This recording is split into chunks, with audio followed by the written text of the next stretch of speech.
हमने अपने पीएफआई पर हुए ऐतिहासिक छापे वाले वीडियो में आपसे ये कहा कि भाजपा का कुंभकर्ण जाग गया है। दुर्भाग्य ये था दोस्तों कि ये कुंभकर्ण खुद से सोया नहीं था बल्कि सुलाया गया था। आज जब जागा है तो आप देश भर में ये हो रहे सर्वे छापे देख ही रहे हैं।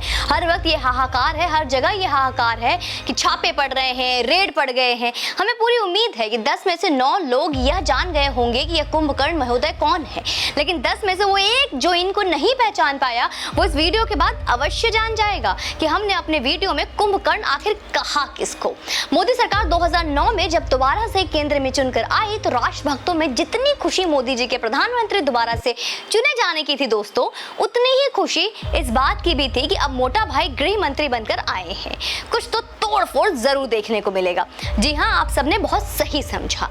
आपने मोटा भाई यानी कि अमित शाह ही वो शख्स है जिन्हें हम कुंभकर्ण कहकर संबोधित कर रहे हैं। अब ऐसा क्यों कह रहे हैं ये भी मैं आपको बता देती हूँ। शायद कुछ लोगों को अच्छा ना लगे कि मैं भाजपा के अमित शाह जी को कुंभकर्ण कह रही हूँ। अमित शाह जी के गृह मंत्री बनते ही कश्मीर से धारा 370 हट गया, जिसके बारे में बाकायदा किताबों में ये लिखा रहा था कि यह हटना असंभव है। इसके हटते ही कश्मीर के मुसलमान यूएएन जाएंगे और शिकायत करेंगे और फिर शायद कश्मीर भारत का हिस्सा भी ना रहे। ऐसा व्हाट्सएप के फॉरवर्ड यूनिवर्सिटी, जो व्हाट्सएप यूनिवर्सिटी के फॉरवर्डेड मैसेज है ना, मैं नहीं बल्कि यूपीएससी और स्टेट पीसीएस के तैयारी में काम आने वाली मैगजीनों में भी लिखा होता था। अमित शाह ने गृह मंत्रालय संभालते ही देश की सबसे बड़ी ट्यूमर का ऑपरेशन कर दिया और देश भर में फैले कैंसर के ट्रीटमेंट के लिए सीएए लागू करने का भी ऐलान लगा दिया। इतना ही नहीं, कैंसर एकदम जड़ से खत्म हो इसके लिए लोकसभा में मेज थपथपाते हुए कहा कि एनआरसी लाने से कोई मुझे रोक ही नहीं सकता। और ये देखा था ना आपने वीडियो, जो लोकसभा का वीडियो था, ये वक्त था जब देश में एक नया सूरज का इंतजार कर रहा था पूरा देश, और इस नए सूरज पर तुष्टिकरण से जिसका मन ना भरा उन्हें तृप्तिकरण दिलाने के लिए राजनीतिक ग्रहण लगा दिया गया।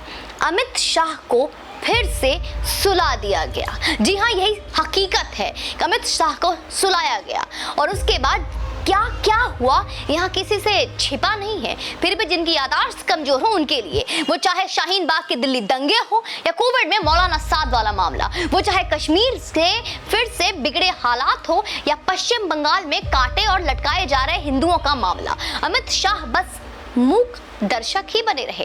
उन्हें जगाने वाले, उन्हें जानने वाले बस यही तबीयत से जानते हैं कि अमित शाह जिस मिट्टी के बने हैं उसमें चुपचाप सुनने वाली बात नहीं थी। इसलिए उनकी चुप्पी हम सबको बहुत खलती रही, हम सबको अखरती रही। बात हाथ से इतनी निकल गई कि जिनसे हमने सबसे अधिक उम्मीद लगाया था उनसे सवाल करते हमने वीडियो तक बनाए। लेकिन ये कहावत है कि शेर जब 7 कदम पीछे जाए तो उसका मतलब ये नहीं है दोस्तों, और इसका मतलब ये नहीं निकालते कि शेर डर गया है। उसका दरअसल ये मतलब होता है कि शेर अब झपटने वाला है और कुछ बड़ा और खौफनाक होने वाला है। हुआ भी वही। तृप्तिकरण ने जब बात नहीं मानी, नहीं बनी, तो फिर वो जगाए गए और उनकी दहाड़ हैदराबाद मुक्ति दिवस के दिन देखी गई। उनका कोप आम आदमी पार्टी के विधायक अमनतुल्ला खान की गिरफ्तारी में देखी गई। आप जानते हैं कि वही अमनतुल्ला खान है जो हीरो ऑफ शाहीन बाग था, और अगर तभी इस अमनतुल्ला खान की गिरफ्तारी हो जाती तो दिल्ली न दहलता। लेकिन दुर्भाग्य से राजनीति तब तृप्तिकरण से लगी हुई थी और तृप्तिकरण में ही लगी हुई थी।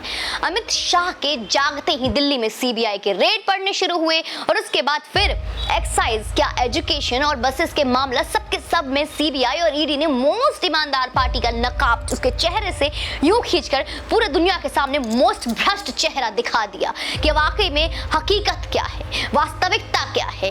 पीएफआई के ठिकानों पर चल रहे छापों से बड़ा क्या सबूत हो सकता है कि अमित शाह अपने अंदाज में वापस लौट आए हैं। एनआईए के छापे मतलब कि यूएपीए की धारा, और यूएपीए की धारा मतलब पीएफआई का बेड़ा गर्क। यह अमित शाह के जागने का डर ही है जिससे लिबरल्स ढंग से हाय तौबा मातम तक नहीं मना पा रहे हैं पीएफआई पर पड़ रहे छापों का। आप ट्विटर में जाकर देखिए, मजहबियों के नाखून टूटने से भी जो चिल्लाने वाली और विधवा रोलाप करने वाली स्वरा भास्कर, आरफा खानम, राणा आयूब, रुदाली गाने बैठती थी, अभी आंसू रोक कर चुप बैठी हैं क्योंकि वो जानती हैं क्या डैडी जाग गए हैं। बैरिस्टर साहब यानी कि मियां ओवैसी भी नहीं सुबक रहे, यानी कि मातम तो है लेकिन सन्नाटे वाले मातम, बिल्कुल सन्नाटा है। बस मोदी जी से हाथ जोड़कर विनती है कि थोड़े वक्त के लिए ये तृप्तिकरण वाली पीप जो पिपनी बंद ही रखे, इसको वापस से शुरू ना करें और अमित शाह जी को वो करने दे जो वो करने के लिए गृह मंत्री की कुर्सी पर विराजमान हुए हैं। 2 वर्ष नहीं लगेंगे राष्ट्र विरोधी ताकतों के घुटनों पर आने में, सिर्फ 2 वर्ष, ज्यादा हो गया, सिर्फ 2 वर्ष। सीमा पर सुरक्षा को आपने अनेक अत्याधुनिक हथियारों से लैस कर दिया है प्रधानमंत्री जी। किसी की हिम्मत नहीं है कि वो हमें आंख उठाकर देख सके। अब बस आंतरिक सुरक्षा सुनिश्चित होने दीजिए। एस जयशंकर जी की विलक्षणता के साथ विदेश मंत्रालय संभाल रहे, वो अद्भुत है और इस पर भी हम एक वीडियो अवश्य बनाएंगे दोस्तों। जब तक आप इस वीडियो को लाइक और शेयर जरूर करते रहे। और आप भी जानते हैं कि नरेंद्र मोदी की देश में रहकर देश को आग में झोंकने वाले वो स्लीपर सेल हैं जिनका इलाज बातचीत से नहीं निकाला जा सकता। हमारे माननीय प्रधानमंत्री जी, हम भगवान को मानने वाले हैं, हम सभी सनातनी भगवान को मानते हैं। कृष्ण ने बातचीत का ऑफर सिर्फ दुर्योधन को दिया था, बाकी स्लीपर सेल जैसे भाइयों के सर धड़ से अलग ही किए थे। प्रभु श्री राम ने बातचीत का ऑफर सिर्फ रावण को दिया था, उसकी सेना को तो बस यमलोक की यात्रा करवाई थी। तो जरूरत पड़ी तो हम भी अरबी देशों से बातचीत कर लेंगे, लेकिन हमारे देश में हिंदुस्तान में जो स्लीपर सेल उनके पल रहे हैं, उन्हें कम से कम उनकी असली औकात तो दिखा लेने दीजिए, क्योंकि ये अब बहुत बहुत बहुत आवश्यक हो गया है। सीएए बहाल होने दीजिए माननीय प्रधानमंत्री जी, एनआरसी का मसौदा तैयार करने दीजिए प्रधानमंत्री जी। कब तक हम पाकिस्तान और दूसरे देशों में हो रहे अपने हिंदुओं भाई बहनों पर अत्याचार को देखते रहेंगे? कब तक इस देश को आतंक का नया ब्रीडिंग ग्राउंड बनते देखते रहेंगे? जो देश का भला सोचे वो देश में रहे, सीधी बात। और जिन्हें देश की नहीं पड़ी उनकी फिक्र देश क्यों करे? अमित शाह जिस तरह कल सीमांचल में दहाड़े और सीमावर्ती जिलों में सुरक्षा को लेकर जैसे अभी पास में ही उन्होंने अपनी प्रतिबद्धता जाहिर की, उसमें तो यही लगता है कि अब खेला होगा। और ये खेला ममता बनर्जी वाला नहीं बल्कि अमित शाह वाला होगा दोस्तों, जिसमें चित भी उनकी और पट भी उनकी। जो व्यक्ति जम्मू कश्मीर से 370 हटा सकता है वो किसी भी राष्ट्रीय घाव की सर्जरी कर सकता है, बशर्ते उसके हाथ से कैंची न छीनी जाए। बाकी आपका क्या कहना है मुझे कमेंट सेक्शन में मुझे जरूर बताइएगा। चैनल पे यूं ही बने रहे, वीडियो को शेयर करते रहे और माता रानी का नाम लेते रहे। जयकारा मां शेरा वाली की, सचे दरबार की जय। जय हिंद, वंदे मातरम।